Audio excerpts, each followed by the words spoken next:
semangat di dalam persekutuan kita pada kehidupan ini. Bapak, Ibu, dan saudara-saudara yang dikasihi Tuhan, pada kesempatan ini kita akan membahas sebuah topik, yaitu kedewasaan iman. Dengan bacaan dari Ibrani 6 ayat 1 sampai ayat 12. Oleh karena itu, mari kita berdoa. Allah yang Maha Kasih, sungguh kami bersyukur untuk segala kasih karunia dan anugerah Tuhan di dalam kehidupan kami.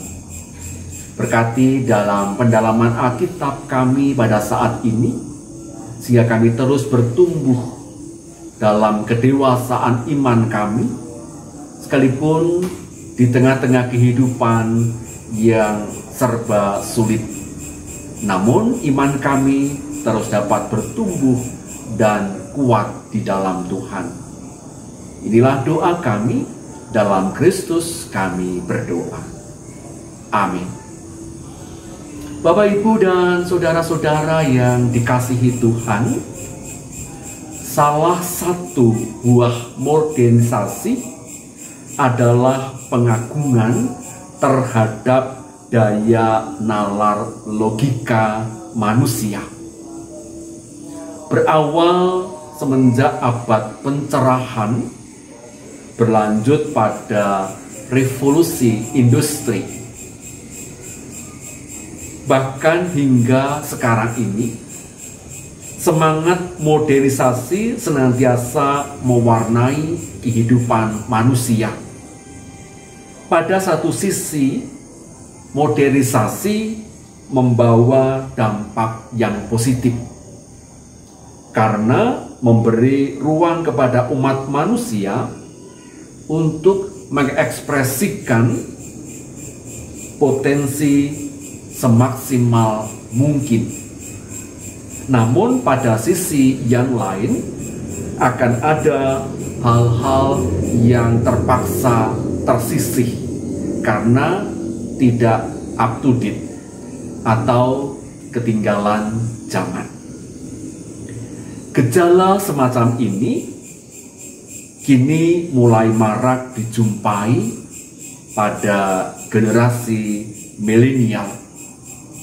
Sehingga pertanyaan utamanya adalah bagaimana iman Kristen merespon tantangan modernisasi ini guna mewujudkan kedewasaan berimannya.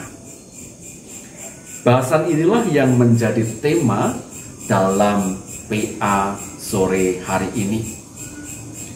Ibrani 6 ayat 1 sampai ayat 12 berada pada tema besar Yesus Sang Iman Agung.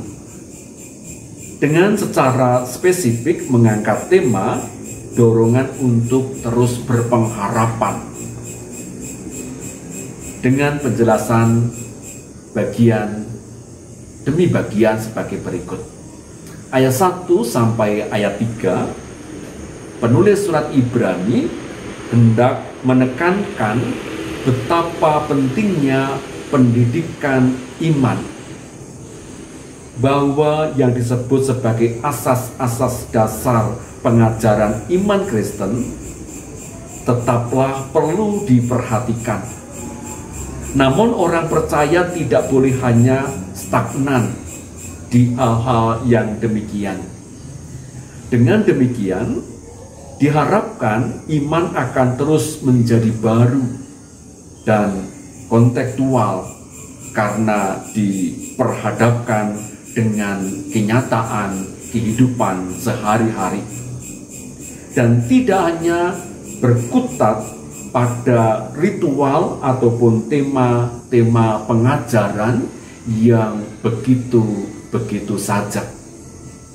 Ayat 4 sampai ayat 8. Bagian ini berbicara tentang betapa bahayanya ketika seseorang menolak menjadi dewasa iman, yaitu resiko kehilangan pengharapan, bahkan berpaling meninggalkan Allah. Digambarkan seperti turut serta dan bertanggung jawab atas kematian Yesus. Dibutuhkan perubahan radikal, pertobatan dan penyesalan guna memperoleh pengampunan sejati. Ayat 9 sampai ayat 12 berisikan suatu ajakan dan dorongan agar pembaca surat Ibrani terus mengupayakan keselamatan yang terwujud dalam tindakan nyata sebagai wujud itikat pengharapan mereka. Dibutuhkan suatu kerelaan dan juga inisiatif agar pengharapan itu dapat terwujud. Alasan penulis Ibrani mengajak orang percaya untuk bertumbuh dalam Kristus antara lain, yang pertama, agar kita mempunyai iman yang kuat untuk menghadapi badai kehidupan, sehingga kita dipersiapkan untuk memiliki iman yang kuat sekalipun menghadapi berbagai macam kesulitan badai kehidupan. Yang kedua, dengan adanya kedewasaan rohani, kita tidak dapat terombang-ambing oleh sebuah ajaran yang tidak sehat.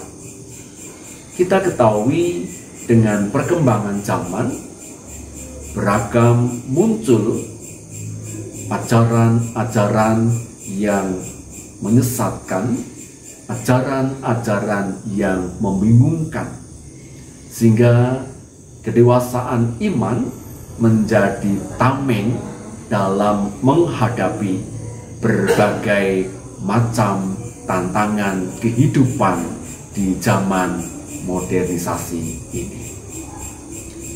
Pembahasan kita akan kita pertajam dengan diskusi. Oleh karena itu, mari kita masuk dalam diskusi.